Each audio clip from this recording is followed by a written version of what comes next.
Bana, ndoto ya klabu ya Simba kutwaa kombe la shirikisho barani Afrika hazijatimia. Hii ni mara baada ya leo hii kutoa sare ya kufungana bao 1-1 na Renaissance Sportive de Berkane au RS Berkane Football Club ya nchini Morocco katika mchezo wa marudiano wa fainali uwanja wa New Aman Complex huko Zanzibar.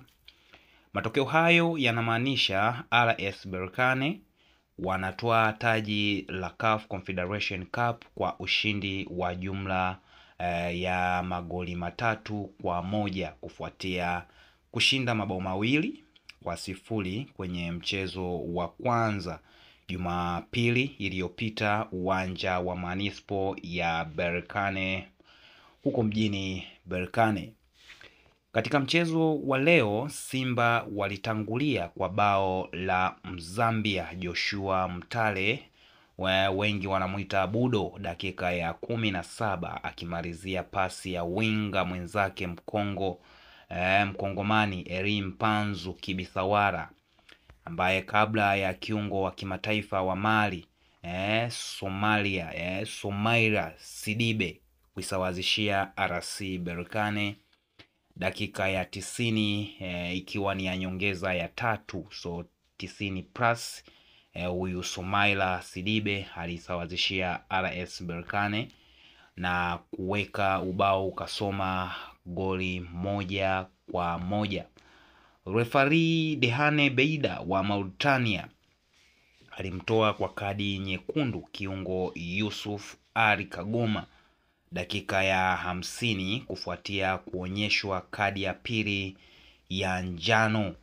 Mshambuliaji Mgana Steven Dese Mkwara aliunganisha kwa kichwa mpira wa adhabu wa kiungo Ivory Coast Jean Charles Ahoua dakika ya 76 na kufunga licha ya refa kukubali bao hilo, lakini akabadilisha maamuzi yake baada ya msaada wa marudio ya picha za video VAR kufuatia kughasiwa na wachezaji wa RC Berkane na kuonekana kwamba halikuwa goli halali, maana Dese Mkwala alikuwa amekwisha otea tayari, so likawa limerudishwa kuwa offside. Hii inakuwa mara ya 3 kwa RS Berkane kutoa CAF Confederation Cup baada ya mwaka 2020 na 2022, mwaka ambao pia walitoa taji la CAF Super Cup.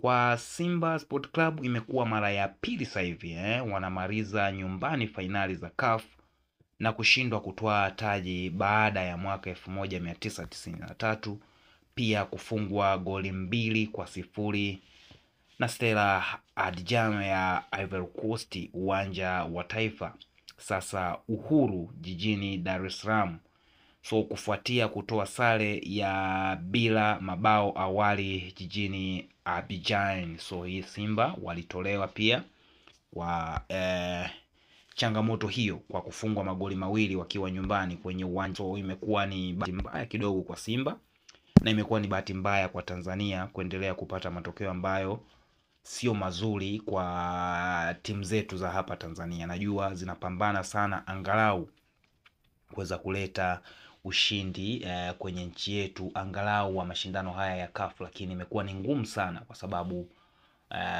ni mambo mengi ambayo yanahitajika, uwekezaji ukiachana nao, kwa sababu mimi sasa hivi sina doubt na hawa wawekezaji wa hizi timu mbili, kwa maana ya klabu ya Simba na klabu ya Yanga. Uwekezaji umekuwa ni mkubwa, lakini kuna vitu vya nje ya uwanja ambavyo vinatakiwa vifanyike, ndo hivi ambavyo hizi timu zetu zinakosa. Lakini naamini muda utafika tu na wenyewe watakuwa wenyeji wa haya mashindano, so watakuja kufanya vizuri, na hizi zinazofanyika sasa hivi ndo jitihada za kutupeleka kwenye kufanya bora zaidi.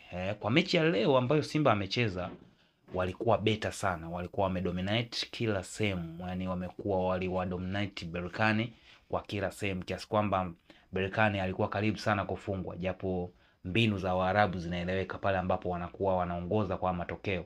mpaka pale walipofungwa goli la kwanza ndipo kidogo wakaanza kuchangamka, lakini mwanzoni mechi ilikuwa ya kiume na ilikuwa tough, so Simba walifanya vizuri. Wengi wanamlalamikia referee kwa mengi ambayo wengi wanaamini aidha labda zilikuwa ni faulo na Simba alikuwa ananyongwa, lakini kiuhalisia mimi sioni sehemu ya kumlaumu refa, kwa sababu refa anaona kama alikuwa 50-50, alikuwa yuko vizuri. Mimi sioni kwamba kuna shida yoyote ambayo labda akafanya au kawanyima Simba labda nafasi ya kupata goli. Hapana, kwa sababu goli ambalo walisawazisha, walifunga goli la pili, is obvious. Hata mashabiki wa Simba ukiwauliza wanakwambia kabisa ilikuwa offside, kwa sababu Dese Mkwala alikuwa amezidi kabisa, yani haina haja hata ya kuenda kwenye VAR kuangalia. Lakini kiuhalisia ni kwamba hii mechi imeamliwa kiume. Kagoma kupata kadi nyekundu ilikuwa ni sawa pia, kwa sababu wote tunajua Kagoma ni mtu ambaye anacheza rafu sana, lakini pia ni mtu ambaye hana ile tuweze kusema kuwa mwangalifu, kwa sababu alikuwa ameshakuwa na kadi ya njano. Kucheza ile faulo kama ile, japo ndio ilikuwa tactical faulo, lakini mbele ya refa anakuona, ilikuwa ni kadi ya njano ya pili. So what next? Ni red card. So obvious it was fair Kagoma kutolewa kwa kadi nyekundu, na ndio maana hakukuwa na lolote ambalo Simba wangelifanya. Lakini uhalisia mechi ilikuwa na tensheni kubwa sana, hata kabla ya mechi ya hii ya leo kuchezwa nje ya uwanja, mechi ilikuwa na tensheni kubwa sana, na ndio maana imepelekea haya yote kutokea. Lakini all in all, tuwapongeze Simba kwa hapa walipofikia. Wamejaribu, wameweza, naamini next time wanaweza kapushi zaidi, na kikosi walichonacho ni kikosi kizuri ambacho muunganiko wao uko vizuri. So naamini kwa baadaye mashindano yajao wanaweza kafanya vizuri sana. Na tukibaki hapo kwa referee, tukumbuke huyu ndo referee ambaye pia msimu juzi ambapo Yanga alikuwa anacheza mashindano ya CAF Champions League alikuwa karibu sana kuweza kwenda hatua ya nusu fainali ya mashindano ya CAF Champions League.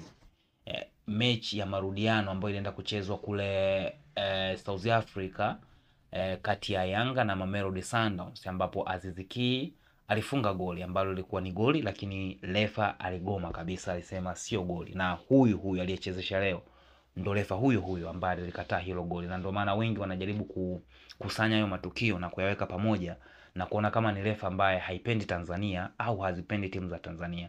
Lakini obvious kuna makosa mengine ambayo unaona kabisa kwa mechi ya leo, mimi naona alikuwa yuko vizuri. Sidhani kama kuna makosa mengi ambayo ameyafanya, zaidi ni rafu ambazo labda maybe wengi wanaamini labda zilikuwa faulu, lakini kiuhalisia mpira wenzetu wanaangalia rafu ambayo kweli ni rafu naiona, lakini sisi naamini huenda labda ni kulemazwa na marefari wa kwetu ambao hata rafu ndogo au faulu ndogo wao wanapuliza kipenga kuwa ni faulu. Lakini kwa marefa wa nje hii ni tofauti kabisa, ni tofauti sana, na ndio maana huenda tukienda kucheza kwenye haya mashindano tunaona kama tunaonewa, lakini mpira ulikuwa 50-50 na refa mimi sioni kama kuna sehemu alikosea. Lakini bwana, katika hili nikataka niangalie maoni ya wengine wanasemaje. Je, wamekubaliana na kile ambacho Simba kimewatokea au bado watu wanaendelea kubisha? Huyu wa kwanza akasema I say walikuwa wamezidi mdomo kama vile baba zao hatujawahi cheza hilo kombe huyu. Lakini mwingine akasema nilisema kuwa Simba hawezi kupata matokeo positive kwenye mechi zozote atakazocheza fainali. Nikaambiwa kuwa tutakuwa tutatukanwa. Haya sasa yamewakuta hao sasa ni kukutana na CRDB.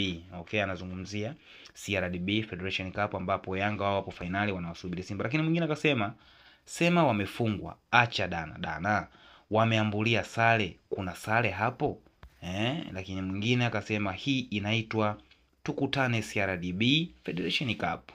Wa mwisho akasema yakome kamdomo. Lakini haya yote ni maoni ya mashabiki, na ni mashabiki ambao wanaendelea kutupiana maneno. Naamini hawa ni mashabiki wa hizo timu mbili, so hivi vitu vyote vinatokea kwa sababu walikuwa wanataniana kweli, na Simba kwenye hiki kichaka alikuwa amejificha na anamteza sana mtani wake. Sasa kichaka kimeshafyekwa na anarudi kwenye haya mashindano, na Yanga yeye anamsubiri, yupo finali sasa hivi. Kwa kama yeye atapita atamfunga Singida Black Stars, maanake wataenda kukutana fainali ya CRDB.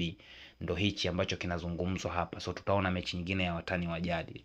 Ngoja tusubiri tuone, lakini kwa mimi naipongeza Simba kwa matokeo ya leo, japo hayakuwa positive kwao, hayakuwa mazuri kwao, lakini wamejitahidi kucheza mchezo wa kuonana na kuelewana. Ni tofauti na mechi zingine za nyuma.